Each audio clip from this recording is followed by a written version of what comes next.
Les mineurs britanniques reprendront le travail mardi après un an de grève et sans avoir rien obtenu. Cantonal, le RPR renonce à toute alliance, même locale, avec le Front National. Querelle des anciens et des modernes autour du catéchisme français. Un César pour Alain Delon, injustice réparée ou opération publicitaire. Mesdames, Messieurs, bonsoir. C'est une affaire bien mystérieuse qui se noue en ce moment dans le désert d'Éthiopie. Un avion militaire français, un Transal, acheminait aujourd'hui des vivres dans le nord du pays, frappé par la famine, mais déchiré également par la guérilla. L'équipage de cet avion français a été capturé par un commando rebelle. C'est la seule certitude dont on dispose pour le moment. On ne connaît pas le nombre des soldats français enlevés et on ne sait pas non plus qui sont ces rebelles. Ce qui est sûr en tout cas, c'est qu'à Paris, le ministère de la Défense suit cette affaire de très près et que le dispositif militaire français de Djibouti a été mis en état d'alerte ce soir même. En dehors de cette information encore bien partielle, la grande nouvelle de la journée nous est venue de Grande-Bretagne, où le syndicat des mineurs, qui tenait aujourd'hui un conseil extraordinaire, a décidé de mettre fin à la grève qu'il avait déclenchée il y a maintenant un an. Arthur Scargill, le leader du mouvement, a annoncé lui-même ce soir que le travail reprendrait dans les mines dès mardi prochain.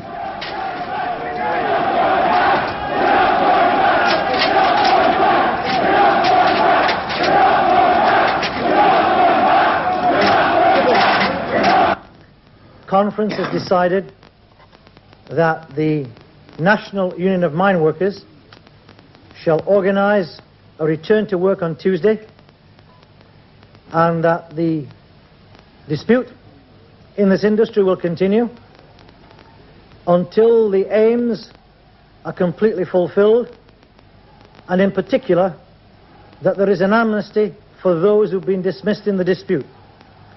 Alors cette reprise du travail dès mardi met un terme à un conflit social sans précédent en Grande-Bretagne, une guerre d'usure de 12 mois opposant le gouvernement de Mme Thatcher, qui dès le début était décidé à ne pas lâcher, et les syndicats britanniques conscients de l'enjeu stratégique de ce conflit qui aurait pu faire basculer le régime. Marie-Claire Thiers.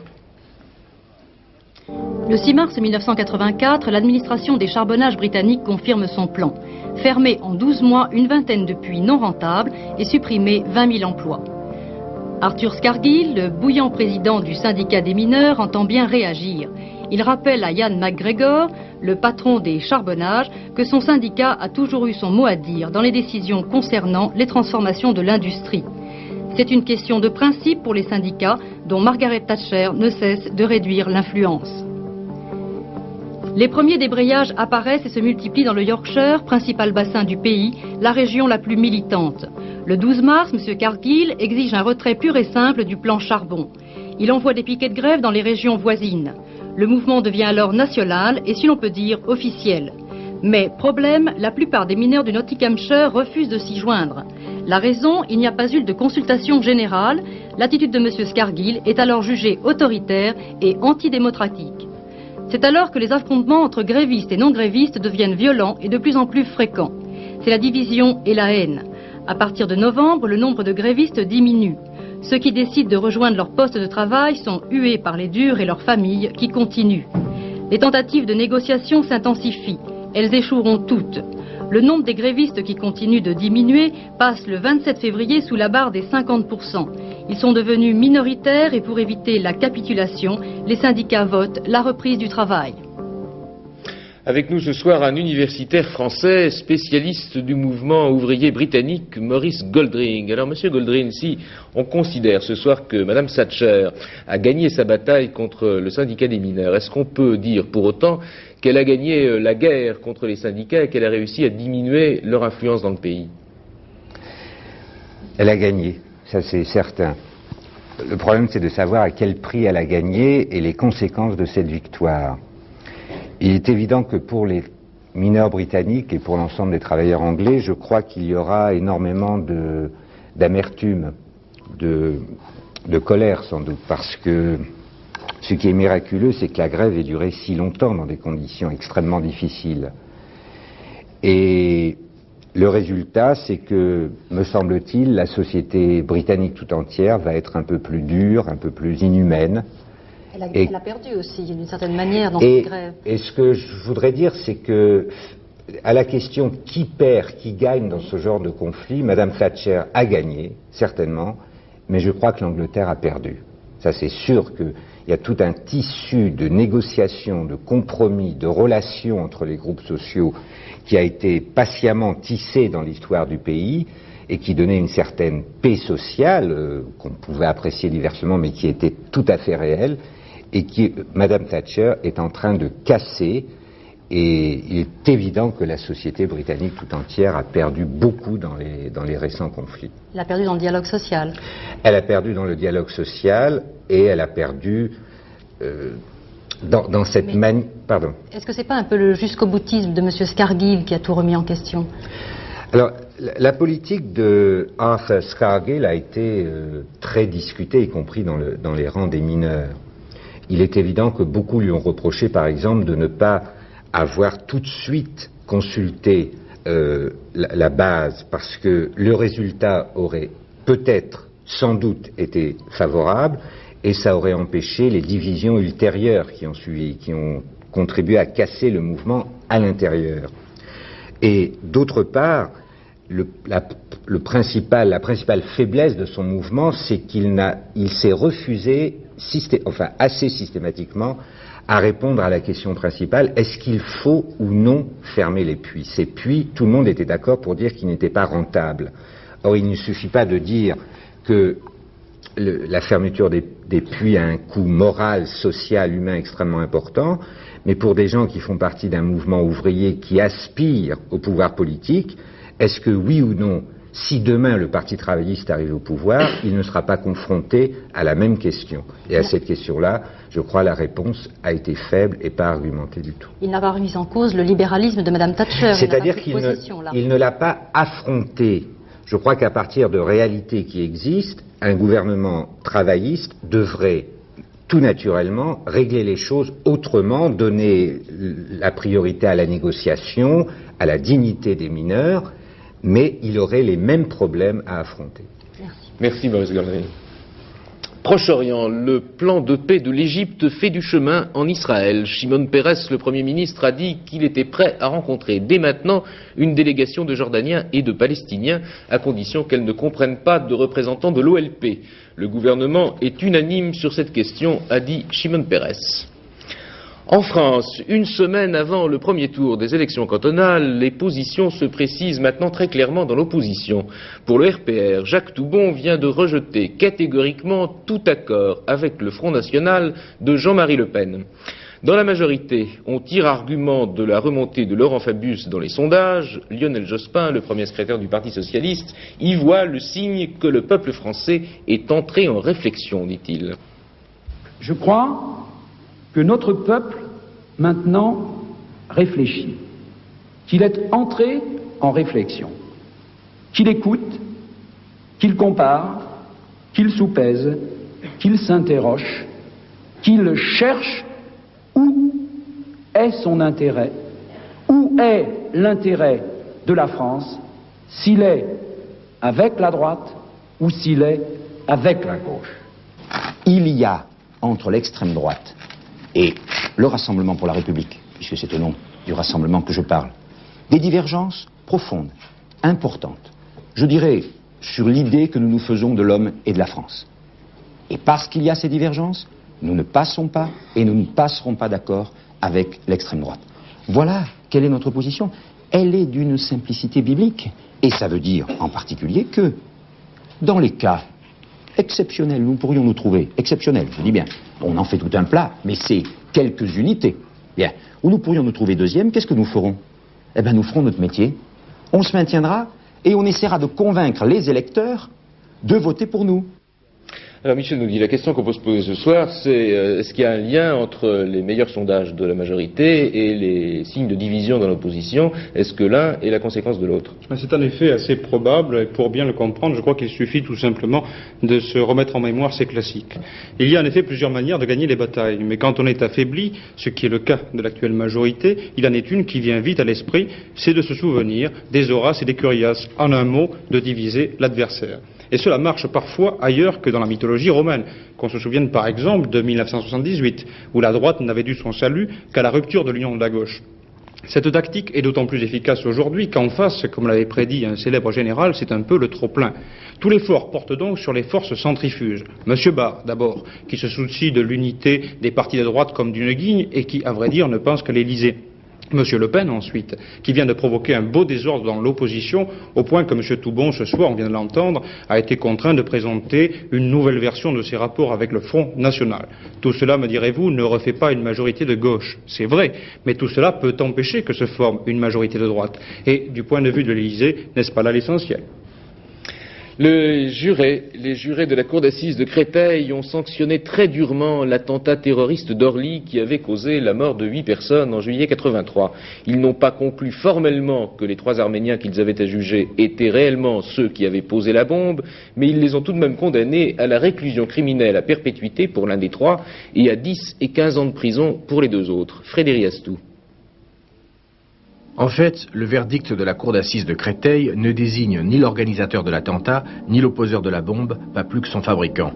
L'accusé numéro 1, Waroudjian Garbidian, condamné cette nuit à la réclusion criminelle à perpétuité, n'a été reconnu coupable que de complicité, essentiellement pour avoir fourni le matériel nécessaire à la fabrication de la bombe.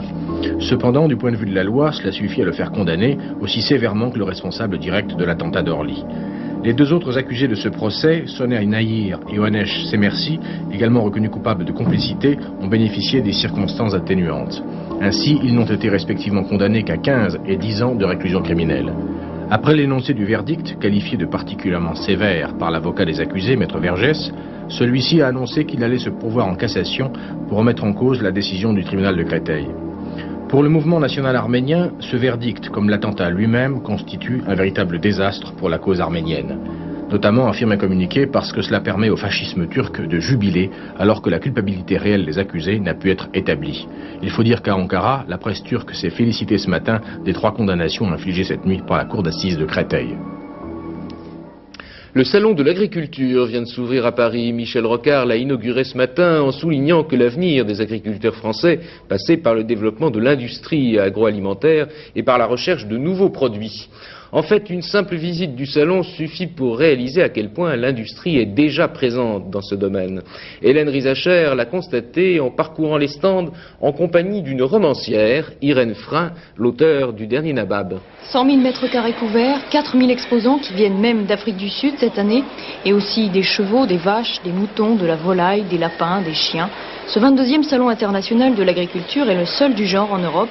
Il devrait attirer près d'1 million de personnes en une semaine, des agriculteurs de toute la France, mais aussi beaucoup de citadins en mal de nature. Je voyage beaucoup, et notamment dans les pays du tiers-monde, et ce qui me frappe beaucoup dans ce salon, c'est que ces machines sont sans commune mesure avec ce qui est utilisé là-bas. Dans les pays du tiers-monde, notamment en Asie, les gens sont encore courbés sur la terre, et on voit beaucoup de vieux, comme on nous voyait d'ailleurs quand j'étais petite en Bretagne, complètement cassés, et qui sont là sur leur champ de riz. Et je crois qu'ici en Europe, on n'est pas tellement conscient de cette technologie extraordinaire que possèdent maintenant les agriculteurs et qui, nous, citadins, nous permettent de manger à notre faim. Alors ça, ce sont des appareils que je trouve assez fascinants parce que ces appareils de traite pour les vaches fonctionnent avec des puces, des microprocesseurs. Et on est très loin de la poésie de la traite des vaches d'autrefois. Il y avait à côté la laitière, un charme assez rustique, mais là c'est bien fini. On voit bien que le contact avec la nature est complètement coupé, à la façon dont les enfants et les plus âgés, aussi les parents, s'extasient devant des animaux qui sont assez fatigués pour la plupart et exténués qui se demandent bien ce qu'ils font là.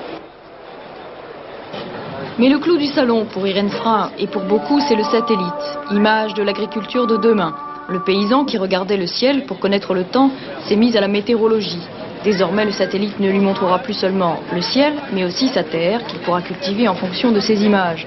Agriculteur super technicien, maître de l'informatique et qui ainsi de plus en plus ressemblera aux citadins. En même temps que le retour à une certaine tradition de l'école, décidée par le ministre Jean-Pierre Chevènement, un débat du même genre parcourt l'Église de France à propos du catéchisme. Depuis plusieurs années, le Vatican souhaite un certain retour aux méthodes anciennes et les évêques français renâclent. Ils viennent pourtant de décider de remanier l'ouvrage de base qui sert en France à l'enseignement religieux. Un remaniement qui semble satisfaire le Saint-Siège. Michel Vial. L'ouvrage en question s'appelle Pierre vivante, ainsi nommé par analogie avec une carrière où catéchistes et enfants pourraient puiser des matériaux issus de la Bible et de la vie des saints, tout cela afin d'aider des enfants différents aussi bien de milieu que de culture. Seulement voilà, ces pierres semblaient présenter quelques défauts, sans doute beaucoup moins importants qu'on a pu le prétendre parfois. Mais il n'en fallait pas davantage pour provoquer une crise chronique de la catéchèse française en donnant l'impression d'opposer l'épiscopat français au Vatican.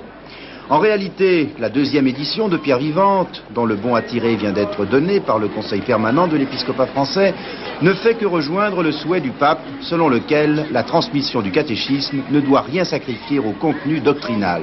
Autrement dit, la révélation divine ne doit pas être adaptée à la pédagogie. D'où l'idée du retour à un catéchisme national, sans doute un peu plus formel, un texte de référence incontesté, surtout à une époque où les enfants catéchisés sont de moins en moins nombreux.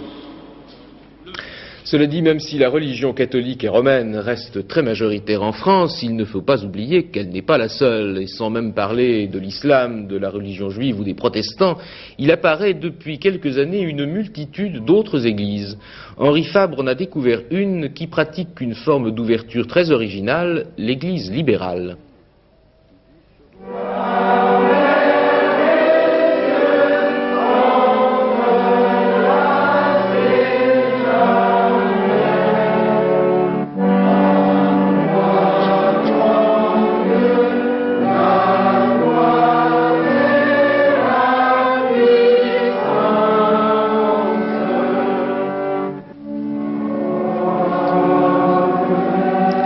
Ils sont un millier en France dans leurs paroisses de Paris, Rouen, Nice, Lyon, Toulouse, Marseille, Strasbourg, Metz. Un haut fonctionnaire de Madame Thatcher est leur pape, leur évêque président. Leurs prêtres peuvent se marier. Tous travaillent. Cette église est née en 1916, en Angleterre. Elle compte aujourd'hui 15 000 fidèles répartis dans le monde.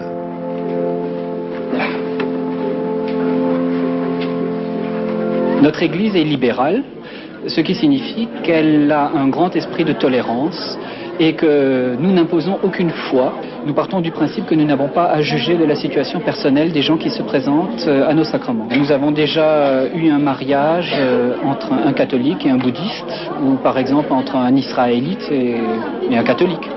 C'est une église qui m'a accueilli lors de mon mariage sans me poser de questions parce que je suis divorcé. Je suis né fils d'un pasteur protestant et je reste protestant et ça c'est d'où le caractère libéral de l'église. En tant que protestant ami de cette église, je suis même admis à servir la messe ici à l'église catholique libérale. Donc c'est pour vous dire que je ne me sens pas du tout dépaysé, c'est-à-dire que je me sens beaucoup plus à l'aise d'ailleurs que dans mon église d'origine. Je suis catholique romain comme beaucoup, mais ici l'avantage d'abord le rituel est un rituel ancien, respecté dans sa forme intégrale, n'est-ce pas?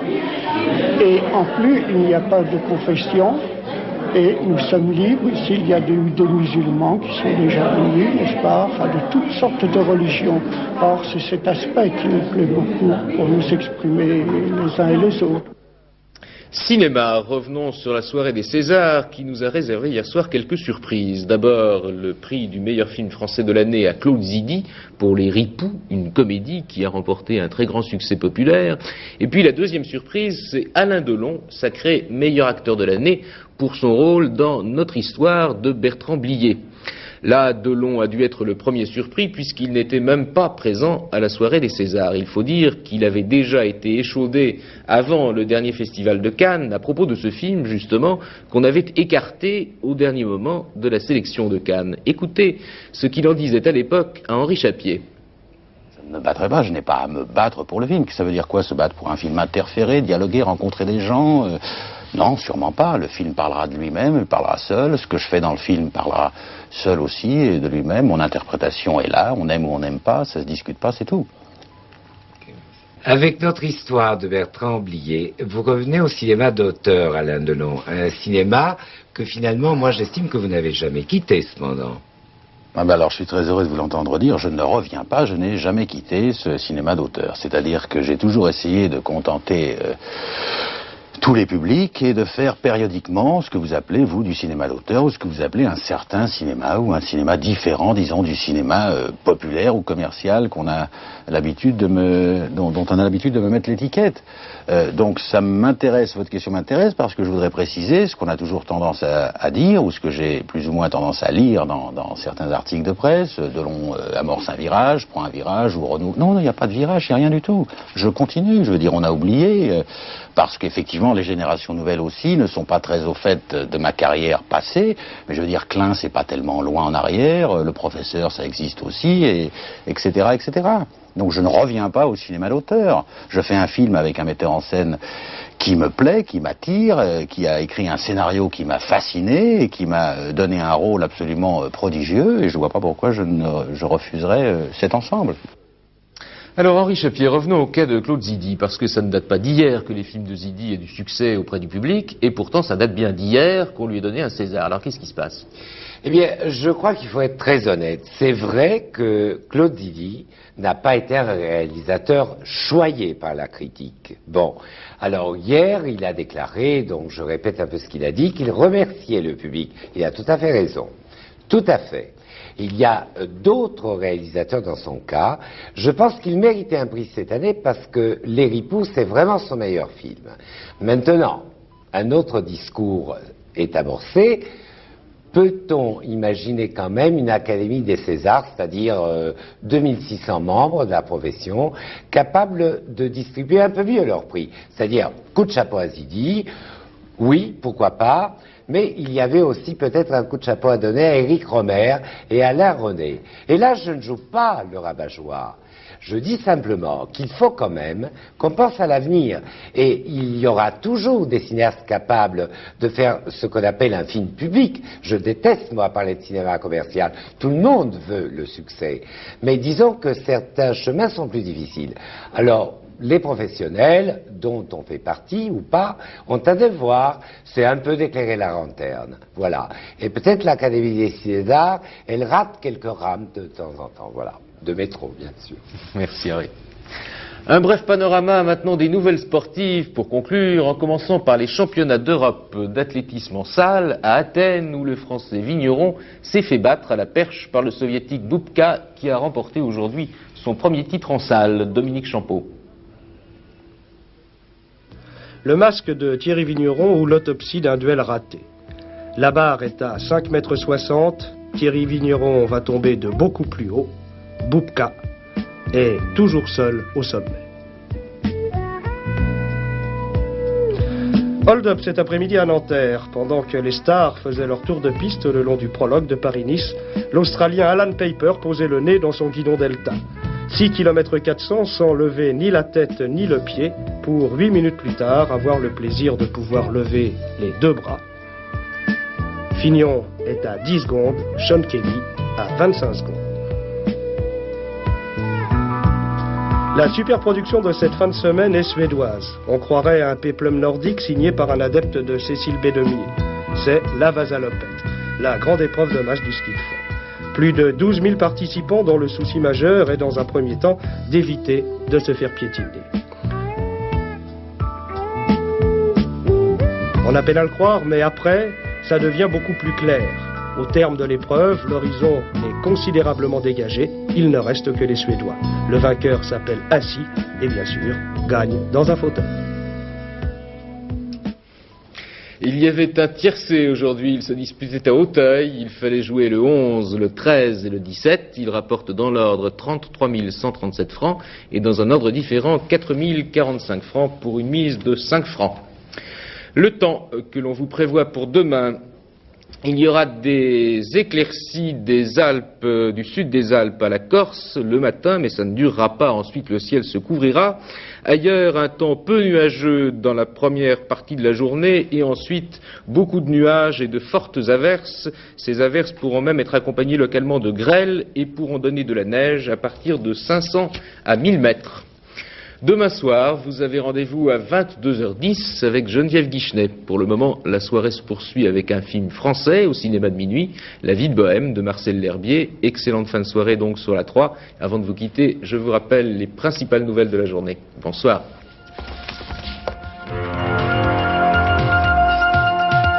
Les mineurs britanniques reprendront le travail mardi après un an de grève et sans avoir rien obtenu. Cantonal, Jacques Toubon pour le RPR renonce à toute alliance, même locale, avec le Front National. Demain, le départ de Paris-Nice, la première classique de la saison.